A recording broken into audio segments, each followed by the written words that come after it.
Good morning. It's so great to be with you all today, albeit virtually. I thought we'd start off with a bit of a challenge this morning. So I've got a couple of random items with me. The first thing I've got a sandwich bag filled with water.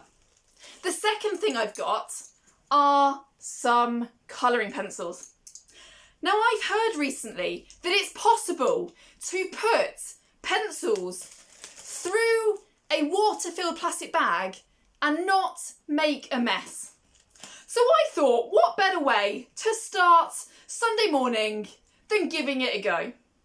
What do you reckon are the chances of me being able to do it? Do you have faith that it is possible to put a pencil through a water-filled bag and not make a mess?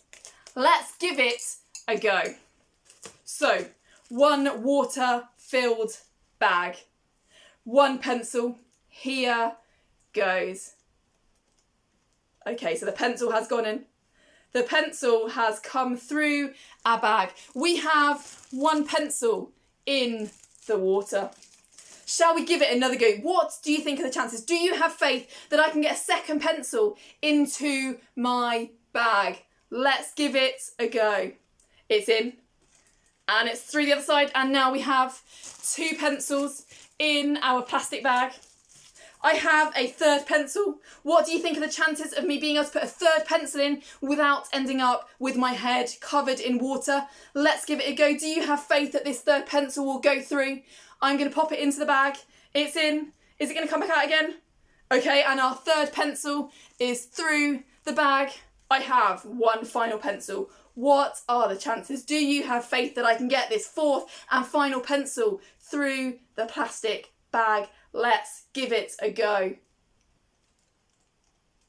The pencil has gone in. And the pencil has gone through the bag. 4 pencils through our plastic bag filled with water. Amazing. I wonder, how many of you guys had faith that I could do that?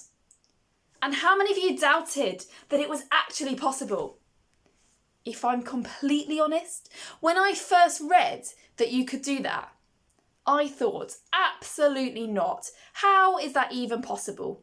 How do you put pencils through a bag filled with water and not end up with a big mess? That's impossible, I thought. And yet we've just seen that it is in fact possible to do. And as I was thinking about this, I was thinking about some of the things that actually we feel that are making holes in our lives, that are prodding and poking us around, and it's leaving a gap. Particularly at the moment, maybe we're missing being able to go to school, missing seeing our friends and learning together with our teachers. Maybe we're missing seeing lots of the people that we love. We're missing being able to go in to give them a big hug. Maybe we're missing being able to visit some of our favourite places.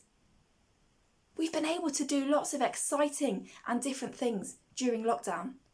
But maybe there are still other things that we're missing. Things that we feel have left a little bit of a hole in our lives. So when we find ourselves in that situation, when something feels impossible, when life feels tough, when it hurts that we can't see the people that we love and we miss the things that we enjoy doing, what can we do? Well, do you know what? As Christians, we have the greatest gift ever. We have faith in Jesus Christ. And that faith means that we can come to God. We can come to Jesus at all times. I want to read a couple of verses from the Psalm for today. Psalm 86, verses 6 to 7 says this: "Listen, Lord, to my prayer. Hear my cries for help. I call to you in times of trouble, because you answer my prayers." In the Bible, we read that when we are struggling, so when we're feeling like things are impossible, we can cry out to God for help and He will answer. That doesn't mean that He will take away the tough stuff that we're struggling with. It doesn't mean that He will remove those obstacles that we feel are impossible to climb over. The Bible tells us that God will never leave us or forsake us. And sometimes God's answer is it's okay. I'm going to walk this journey with you. I'm going to be right there beside you every step of the way through these challenges that you are facing. The Bible tells us that God loves us so much. The Bible tells us that God loves us so much that he knows the number of hairs on each of our heads.